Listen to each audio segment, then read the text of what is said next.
tirer vengeance de ses ennemis. On va voir encore un autre verset intéressant. Dans le psaume chapitre 83, verset 5, pour certains, verset 4 pour d'autres, on voit que le projet des nations, notamment les tentes d'Édom, que vous voyez ici au verset 7, et d'Ismaël, de Moabites, c'est-à-dire les Maghrébins, des Philistins noirs, des Tutsis, tous ces ennemis. Donc les tentes d'Édom sont en premier. Le but des tentes d'Édom, c'est d'exterminer le peuple, premièrement, de tuer le peuple. Et on voit que c'est ce qu'ils font, ils ont fait l'esclavage des Bantous, et ils continuent à faire la colonisation dure, hardcore, ils ont coupé les mains des Bantous. Vous voyez ce que le roi belge a fait, et ce que les Portugais ont fait, et ce que les Édomites sont venus faire au Congo. Ils ont brûlé les gens, ils ont tué, ils ont fait l'esclavage, et ils continuent à financer secrètement, à armer les uns contre les autres, à faire des guerres secrètes, diviser pour mieux régner, et ils arment les Rwandais, ils arment des... Donc on a plein d'ennemis, donc ils viennent tous ces ennemis-là viennent contre le peuple, quoi. On vous a déjà fait une vidéo qu'on vous montre sur l'écran, allez voir cette vidéo, voilà quoi.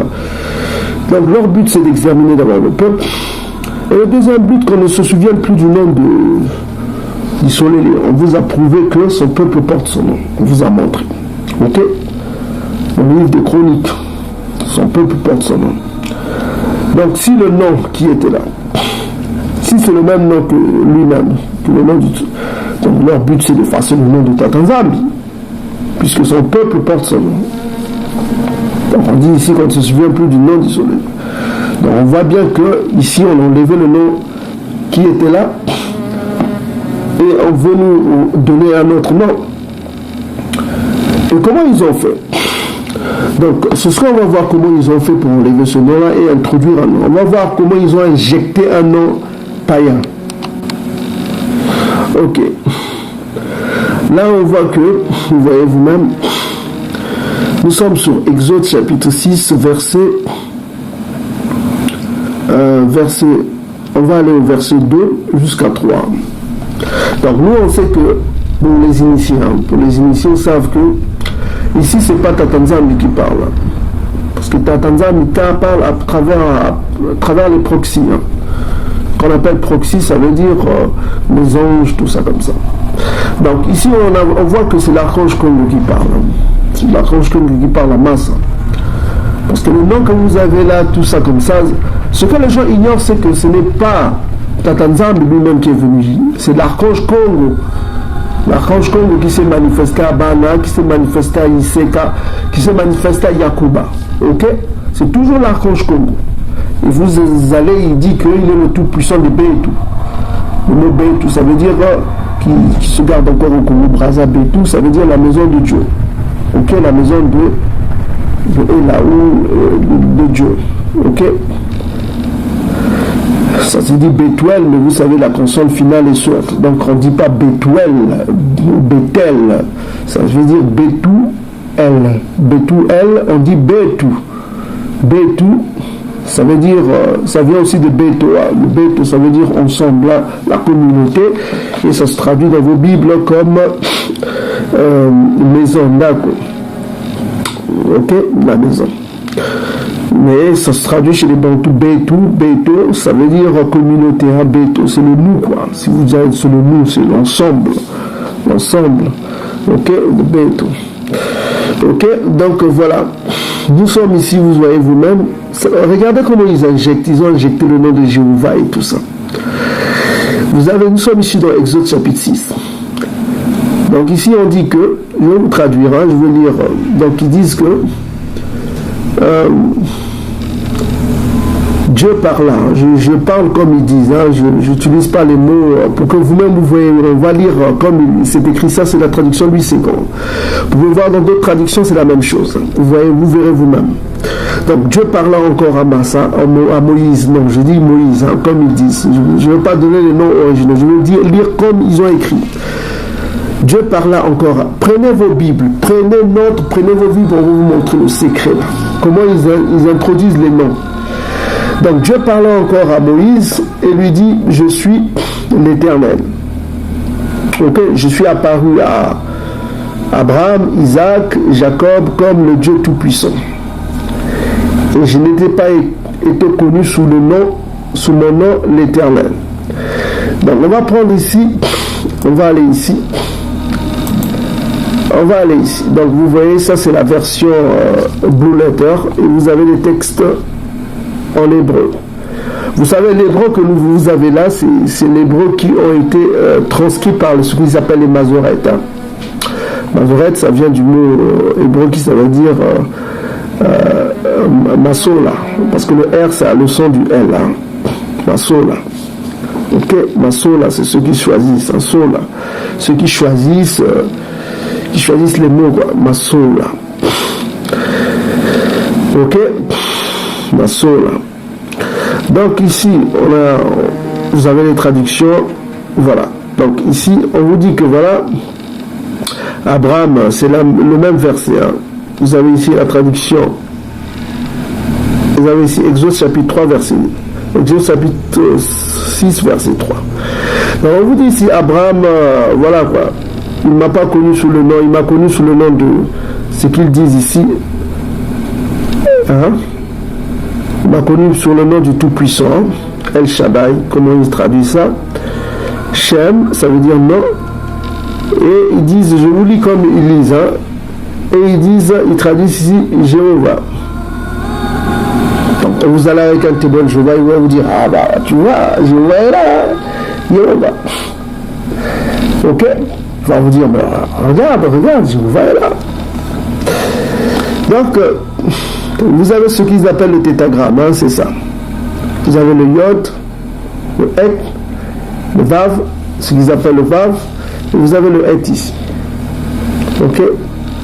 Donc vous avez Yehovah. C'est ce qu'ils ont introduit. C'est ce nom-là qu'ils ont introduit. Ça. Et vous avez ça. Donc, il vous dit ici, on lit en substance, que Abraham ne m'a pas connu avec ce nom-là que je te donne, Jéhovah, ou le tétragramme Yahvé. D'autres lisent Yahvé, d'autres disent Yahweh. Ok, Yahweh. Ceux qui sont en Amérique là-bas, les captifs Bantou et les captifs de Cham. Ok, je précise bien les captifs Bantou et les captifs de Cham. Et ils disent Yahweh. C'est ce que l'on a appris leur leader qui s'appelait Araya. Ok. Donc, voilà ce qu'ils disent. D'autres prononcent Yahou, d'autres prononcent Yahvé. Donc, c'est ça le nom que utilisent les chrétiens du dimanche et beaucoup de convaincus d'Édom. Mais seulement le problème, c'est que quand ils lisent la Bible, ils ne savent pas lire. Ou ils font exprès, ou le Tout-Puissant les a aveuglés. Ils disent ainsi, Jésus a apparu à Abraham sous le nom de Tout-Puissant. C'est ce qu'ils ont traduit comme El Shaddai. C'est leur traduction. Mais je n'ai pas été connu d'eux, c'est-à-dire que sous le nom de ce qu'ils vous ont donné ici, Yahweh. Donc ce qui veut dire autrement que Abana, Iseka et Yakuba n'ont jamais, je répète bien, selon la traduction, n'ont jamais connu le nom de Yahweh. Ok? Donc on va prendre plusieurs traductions parce que d'autres vous diront que oh, mais ta traduction, tu sais, il y a toujours des boudins. Hein? Donc on va aller toujours dans Exode chapitre 6. On va aller au verset 3. Voilà, la Bible liturgie. Je suis apparu à Abraham, Isaac, Jacob comme le nom du Tout-Puissant. Mais, c'est une contradiction. Mais mon nom, Seigneur, c'est-à-dire Yahweh, je ne l'ai pas fait connaître. C'est-à-dire qu'il n'a pas fait connaître ce nom-là à Abraham. Vous êtes bien d'accord, hein? Voilà. Vous avez ici d'autres traductions qui parlent de la même chose. Ok? On ne va pas citer toutes les traductions. Vous avez le temps chez vous de le faire, mes frères et sœurs. Vraiment intéressant. Vous voyez comment l'ennemi introduit des noms que certains prononcent Yahweh. Vous voyez comment ils introduisent les noms? Vous voyez. Regardez. On dit ici, Exode chapitre 6, verset 2 à 3. Ça, c'est un argument que vous devez donner aux jéhovistes, hein, aux yavistes, tout ça, tous ceux qui viennent nous mentir. Là. C'est l'argument le plus fort. Exode chapitre 6, versets 2 à 3. Dieu parla encore à Moïse. Son nom n'était pas Moïse, c'était Massa. Et lui dit, je suis apparu à Bana, à Abraham, Isaac, Jacob, comme le Dieu Tout-Puissant, c'est-à-dire El Shaddai. On vous a montré la traduction. El Shaddai. C'est selon leur traduction. Et ils disent que sous le nom que je te donne, c'est le nom du Dieu Tout-Puissant. C'est-à-dire que la traduction, on a vu que la traduction ici, selon l'hébreu, qui disent l'hébreu, ils disent Yahweh. Yahweh, d'autres disent Yahweh, Yahweh, d'autres Yahou. Voilà quoi, c'est selon les humeurs et selon les gens. Ok. Voilà. Donc on revient ici dans Exode 7. Donc c'est le nom qui donne. Mais je n'ai pas été connu sous mon nom, toujours Yahweh. Voilà, toujours le nom là. Voilà. Donc on revient encore dans la traduction. Sous ce nom-là, Yahweh, il n'a pas été connu. Toujours le même Yahweh. Maintenant, la question qui se pose, est-ce que Abraham, ça veut dire qu'Abraham ne connaissait pas ce nom? On est bien d'accord, c'est ce qu'ils veulent dire ici. Mais quand on va dans Exode chapitre,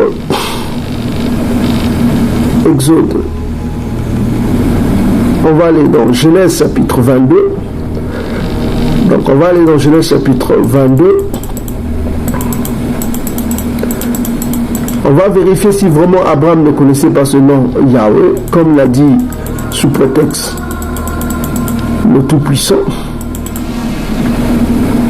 Alors, on va aller dans Genèse chapitre 22, verset 14. Voilà. Donc nous sommes dans Genèse chapitre 22, verset 14. On va aller sur Louis Ségon 21. Abraham donna à ce lieu le nom de Yahvé Jiré. Vous voyez, Yahvé Jiré. Donc on va aller prendre la référence en hébreu pour voir si c'est vraiment le même nom, si c'est la même référence. D'abord, on va cliquer ici. C'est 3068. C'est la référence, les références numériques de l'hébreu. Ok. Alors. Donc, on va aller dans plusieurs Bibles. On va prendre Genèse chapitre 22, verset 14. On est ici dans la Bible, Louis Ségon 21. Donc on dit ici, Abana donna à ce lieu. Abana, c'est le père des enfants. Le nom de Yahvé Jiré. Souvenez-vous, on a dit que Abraham ne connaissait pas ce nom-là, Yahvé. Mais on le voit que ce nom-là revient. C'est pourquoi on lit aujourd'hui à la montagne de l'Éternel sera pourvu. Yahvé Jiré. Donc on voit ici, il y a plusieurs traductions qui donnent ça, Adonai Jiré, d'autres changent Adonai, d'autres changent Adonai, d'autres changent Seigneur, donc chacun met à sa sauce quoi. Jiré, la Bible Shuraki, il donne même le tétragramme là. Voilà, la Bible Shuraki donne même le tétragramme. Donc vous voyez, toutes les traductions sont fidèles. Il y a d'autres qui donnent Seigneur parce qu'ils ont peur. Tu dis, j'ai peur du nom de ça. Alors que le nom là est trop saint. Donc la traduction œcuménique là dit comme les catholiques quoi.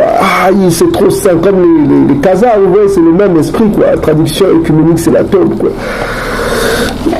Vous avez la traduction œcuménique, la tombe. Vous direz que ce nom est trop saint, donc personne ne peut porter ce nom. Voilà. Vous voyez là, il dit Seigneur. Les Juifs actuels, ils disent, ils enlèvent Seigneur, ils mettent Adonai, comme si le Aleph se prononce. Adonai. Adonai, j'irai. Donc, voilà. Et les chrétiens du dimanche écrivent là, Yahvé. Donc il y en a qui traduisent Jéhovah Jiré, tout ça comme ça. Donc vous voyez, il y a plusieurs traductions ici. Donc c'est toujours, maintenant on va voir l'hébreu. Qu'est-ce qu'on écrit en hébreu? Est-ce que c'est le même?